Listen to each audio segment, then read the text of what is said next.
আমরা এখন আছি সুনামগঞ্জের কালীপুর সড়কের একটি অংশে এবং জানাতে চেষ্টা করব যে সুনামগঞ্জে যে বন্যা পরিস্থিতি তৈরি হয়েছে সেটি সর্বশেষ খবর।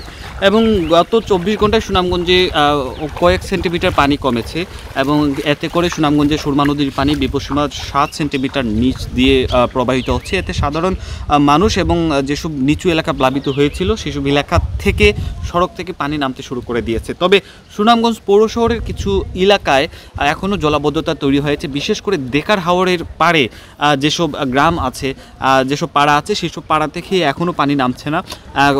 গতকাল থেকে পানি না বাড়লেও এসব এলাকায় কিন্তু পানি যে অপরিবর্তিত অবস্থায় রয়েছে, এতে সাধারণ মানুষের চলাচলে দুর্ভোগের শিকার হয়েছেন। এবং স্থানীয়রা বলছেন যে এই জলাবদ্ধতা এবং কারণ হচ্ছে নদীর পানি কমলেও নদীর পানি যত দ্রুত নদীর পানি বেড়ে এইসব এলাকায় আসলে পানিটা আঘাত হানে। এবং আমরা দেখেছি যে অনেক সড়ক ভেঙে এই সুরমা নদীর কিনারে যেসব সড়কগুলো আছে সেই সব সড়কগুলো ভেঙে এইসব এলাকায় প্লাবিত করে এবং হাওরে পানি প্রবেশ করে। তবে যত দ্রুততার সাথে এইসব এলাকার পানি বৃদ্ধি পায় সেই দ্রুততার সঙ্গে পানি নামে না কিন্তু, এবং না নামার কারণে মানুষের দুর্ভোগ। স্থানীয়রা বলছেন যে পানি না নামার কারণ হচ্ছে যে পানি নিষ্কাশনের যে চলাচলের যে পথগুলো আছে সেগুলো বন্ধ হয়ে গেছে এবং বন্ধ হয়ে যাওয়ার কারণে পানি কিন্তু এইসব এলাকা থেকে সরছে না।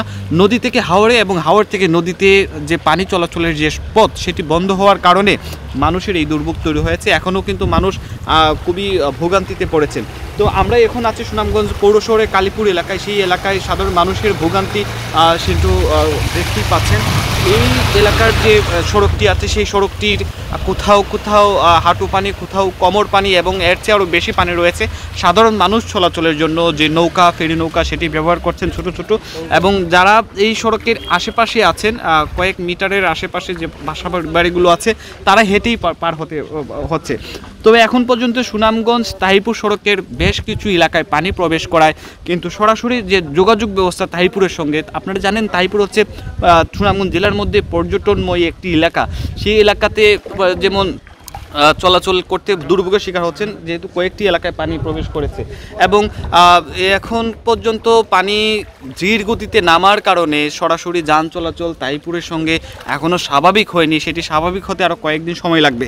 পানি ওঠার কারণে মানুষের যেমন ভোগান্তির শিকার হচ্ছেন, একইভাবে তাহিরপুর যেতে সাধারণ মানুষকে অতিরিক্ত অর্থ ব্যয় করতে হচ্ছে, যেহেতু কয়েকটি জায়গায় পানি প্রবেশ করেছে এবং সেই জন্য মানুষকে ফেরি নৌকা ব্যবহার করতে হয়েছে।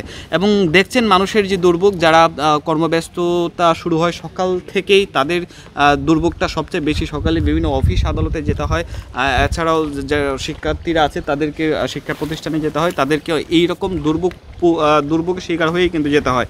তো এর কারণ হচ্ছে স্থানীয়রা বলছেন যে নদী থেকে হাওরে পানি নিষ্কাশন না হওয়ার কারণেই আসলে এই হাওরের পানি বৃদ্ধি পেয়ে দেখার হাওরের যে দুবার চারপাশে যেসব গ্রামগুলো আছে সেই গ্রামগুলো এখনও প্লাবিত রয়েছে।